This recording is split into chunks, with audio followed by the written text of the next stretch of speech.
Let's say you're flying your drone and you're getting some amazing shots, and then all of a sudden this happens. You lose your drone and you lose all the photos that you just barely took. Well, that's what I'm going to help you with today.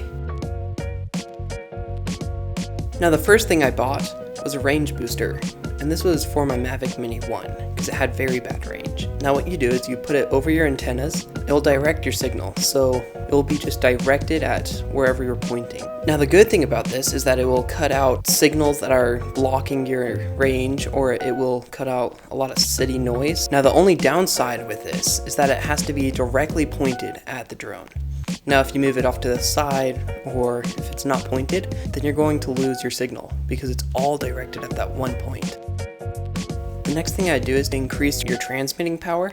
So you're going to go in and you're going to find your VTX, and you're going to raise this up to however much you want. But some areas have certain regulations that you have to follow, so you just have to look out for that. Another thing would be to raise your channel level so you're not interfering with Wi-Fi signals. Another thing you can improve is what system you have. Now, DJI has Wi-Fi based drones and Ocusync drones. Now what these are is a Wi-Fi based drone will be a shorter range, but an Ocusync will get you about 2 times or more range than what you would get with a Wi-Fi based drone. But if you do have a Wi-Fi based drone or an Ocusync, then here's a step to change to get better range with both of them. So you go into your settings, and you should be able to change between 2.4 or 5 gigahertz. You want to change it to 2.4 gigahertz for a longer range, but 5.8 gigahertz is for a faster transmission, but it's a shorter range. My fourth one would be to use a patch antenna. Now what this is it's a directional antenna, like what I was talking about earlier.